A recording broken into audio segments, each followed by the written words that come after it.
Hey YouTube!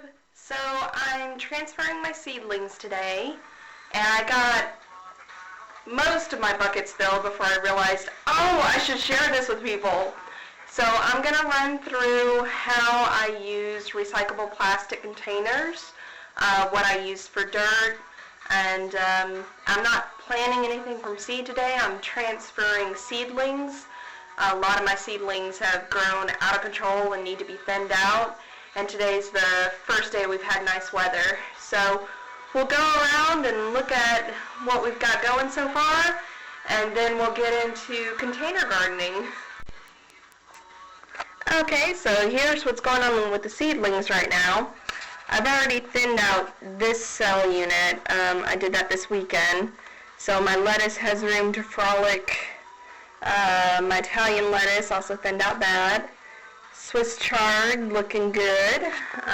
Arugula getting really big. And over here, I just saw this in my spaghetti squash.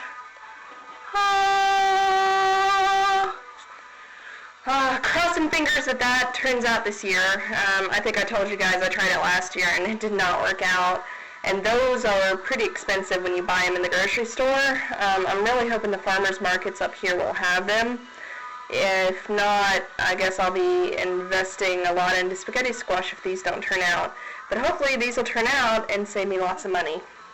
And then down here in my pretty much busted seed, the ones that I did first that didn't come up, surprisingly, there is hope. Over here in my rapini, there's a new little sprout. So I guess I'll leave this for a few more days and see what's going on there. Like I said, there may be hope yet. I mean, over here I've also got a new pea sprout. I don't know if you could see that. So that's impressive, because I thought for sure this was pretty much done and I'd have to throw all this away. But look at that pea. Look at it. It is in desperate need of transplanting. So I'll show you guys that in a minute in my recyclable plastic containers. And what I mean by recyclable plastic containers is pretty much anything. They prefer food grade for you to be planting things that you're going to eat, because normal plastic containers have chemicals and things in it that you really don't want leaching into your food. So I struggled with getting my hands on some food grade containers, but I finally did, and I'll show you that in a second. But first, this was the transplants that I did this weekend. I got these little biodegradable planters from Walmart for $2 for 12. So that's a really good deal. This is the best option if you're planning to transplant your seedlings into the garden and the weather's not really cooperating like it is here. It's still getting way too cold at night for me to transplant these in the garden that we got ready this weekend. So they really needed to be thinned, so this was my solution, was to thin them out and pop them into these containers. The ones that are going into my plastics containers, with the exception of the peas, will be container garden plants. But I figured I'd go ahead and put the peas in there too, because one, they really need to move. They're getting way too big. And two, the containers that I got were free. So that saves me a little bit of money, even though I do plan on buying another set of these biodegradable ones, because when the parsnips and things start coming up, I'm gonna need those there. Outdoors. So over here I have my containers set up. Those are the 4 that I did already. I put the dirt in. I haven't put the plants in yet, but I filled them up with dirt. These are containers that I got from a local grocery store bakery. They are food grade. They were free. All I had to do was wash them out and fill them with dirt. So that's where we are now. Here is some broadleaf mustard. This is what needs to be thinned out. As you can see, they've grown in little like clover clumps, so that has to be thinned out. So those will probably go in the big bucket. And then in the little buckets, we'll be putting peas and probably more mustard and some kale. Here is one of my, if you watched the first video, you know I'm experimenting with some dollar store containers. And this is where the food grade versus regular plastic comes into play. This is not a food grade container. And I got these before I saw a lot of videos on YouTube that recommend using the food grade. So what I have in here is kale, and as you can see, it's kind of clovering too and all bunched together. So, oh, and I've got some carrots hiding out in there. Those I'll have to pull. But, so that needs to be thinned out, the mustard needs to be thinned out, and the peas need to be moved. So let's get started. Alright, so I couldn't locate my tripod, so you guys are in the planter box. So I'll try to get this in camera so you guys can see. This is a vinegar container that I got at the dollar store. Just cut the lid off, drilled some holes in the bottom. It's good to go. So first, we'll take some simple potting soil. Cheap stuff's fine, as long as it's good earth, you know, not too clumpy, not too nasty. You don't want anything with clay in it. Really, any store brand generic potting soil will do. And you just fill it up, about halfway. Pat it down. Get a little bit more in there. A little bit more. So.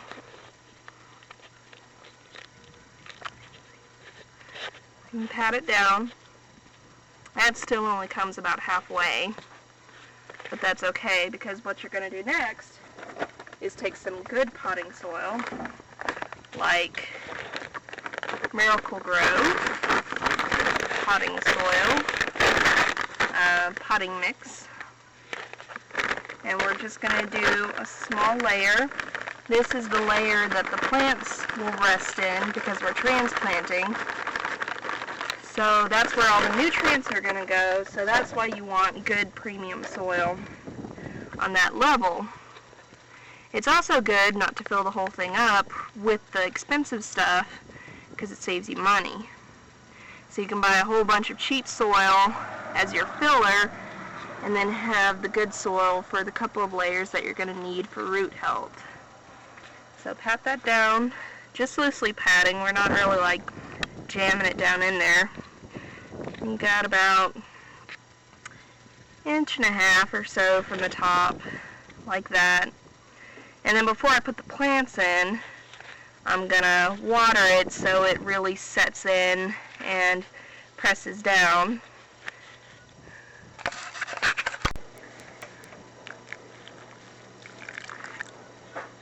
And overwatering it a little bit on this step is okay, because it's going to soak in there and get really nice.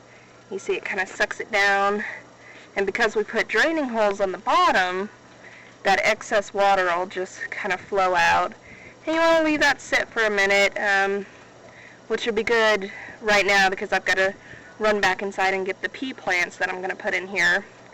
So I'm just going to let that sit for a second and soak and get all that moisture in the soil and dry off a little bit.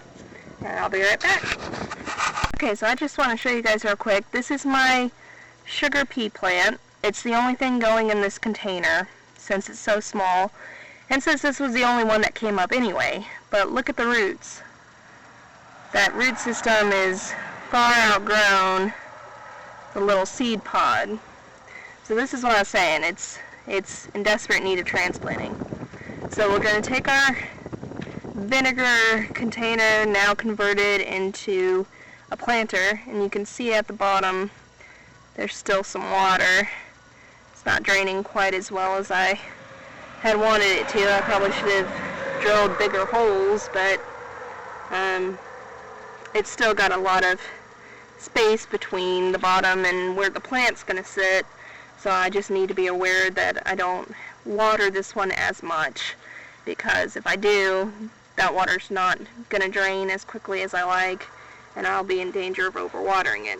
But this part is really super easy. You just take this. You can use a trowel or a spoon or a knife, but I'm just going to use my fingers. Kind of about a 2-inch hole there. Set our plant in. Pod fits nicely. And it's up to you whether or not you want to remove this cloth around it. I am going to open up the bottom, but since the roots are already growing out of it, I don't see any point in trying to take it off because I'll probably damage the roots. But I'm just going to open the bottom, and like I said, just sit it in there like that. Kind of pat the dirt around it. Now I'm not looking to cover up the pod yet. I'm just kind of get it situated in there so it's nice and tight, like that. Looks good. Looks real good. And in this part,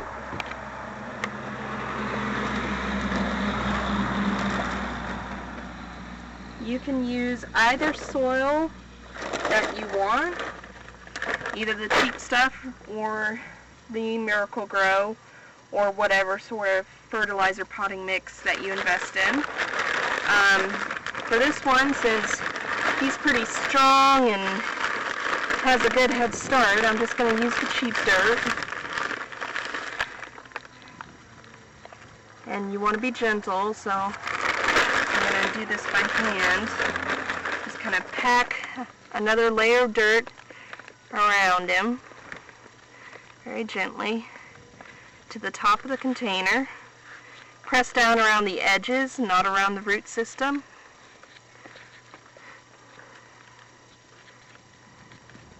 Make sure all his little leaves are up. So it's filled up all the way to the top. And because this still has water at the bottom, I usually like to do a little sprinkle after I've planted or transplanted something, but I'm not going to because the standing water in the bottom will soak up through the soil, and the little soil pods these are in are pretty wet anyway, so he's good to go. Now the next one is the regular peas, and I have technically 3. This one just started, which I'm going to open up that cloth a little bit. And this one's almost the size of the other one, and you can see its root system is starting to come out. Not as great as the other one, but it is. This one is just gone to town. It's like a little rat tail, but it's got 2 peas in there. So I guess that means I'm technically planting 4. Alright, and we'll take one of these small, these are 7-pound buckets. I don't know what that converts to in quarts and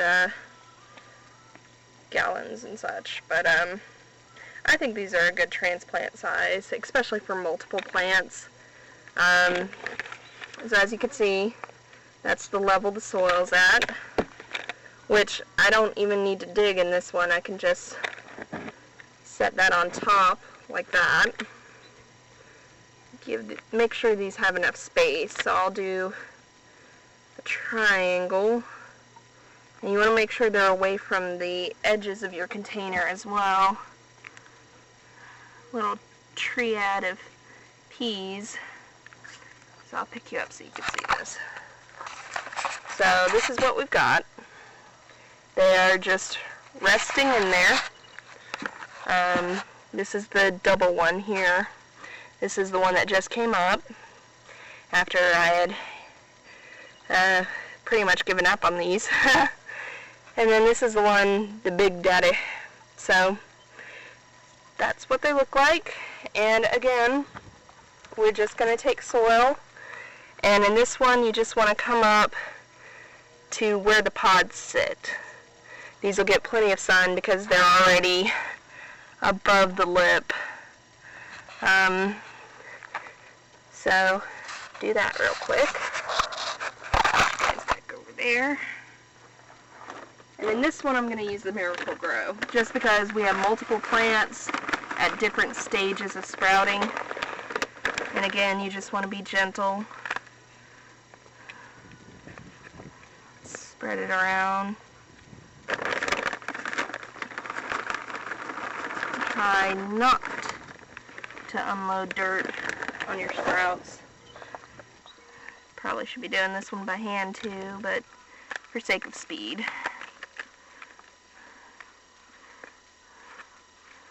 Press down around your plants.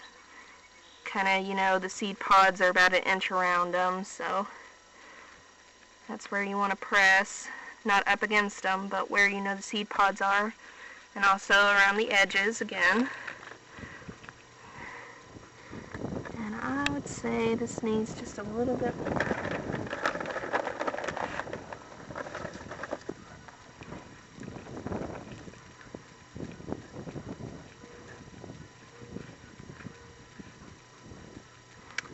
Just because that one's so short. Alright. So come around and see what we got here.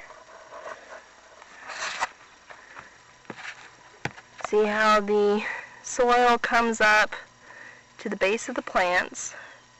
And you can really see how short that one is now. And you've still got about an inch from the rim, but in this case that's alright, because you're really measuring for the plants, not for the bucket. Since this one was planted so high in the container, that's why we went to the top. But these are a little bit lower, so that's where we're going to stay. And in this one I will water it, since this one's got really good drainage. And they've been sitting out in the sun for a little while. So just enough to kind of soak it around your plants. And you see how quickly that extra water goes? That's how you know you're doing it right. You don't have any standing water. So, and this also shows you where you might have some holes. You need to pack down the dirt. And that's another set done. So I'll do the rest of these and then let you guys see them when they're done. Okay, so we're all done now. I'll show you guys my disaster area. Whew. I don't know if you guys saw that earlier, but that's the Miracle Grow I was using. And then here's one of the cheap potting soils I used, and the other one was Scott's Garden soil. This one's not exactly cheap, but I've run through all my cheap bags. So here we have the broadleaf mustard. Looks like it's much cozier and roomier in there. Here I have my kale, same thing.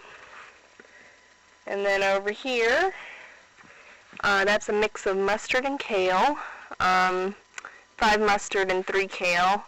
That may get crowded, I'm not sure, so maybe thinning that out later. Mustard, the peas, my loner pea, and here are all the sprouts that didn't make it, either because when I pulled them, the root system broke off, or there's just too many of them. That's all the mustard that didn't make it. I've also got sprouts of mustard and kale going on in here. This is kind of a... I wanted to see what milk jugs would do, and they don't make really good planters because they're so thin. And even though I drilled holes in them, they don't really drain either. So I threw mustard and kale in these since I know those are plants that like a lot of moisture. So, oh, here you can see the water draining out the bottom of the bucket that has the peas in it. So yeah, all of this is well, with the exception of the window box, all of this is like recycled, upcycled plastic containers. And as you can see, they're doing good. Probably have an update at the end of the week. And see you guys then. Thanks for watching.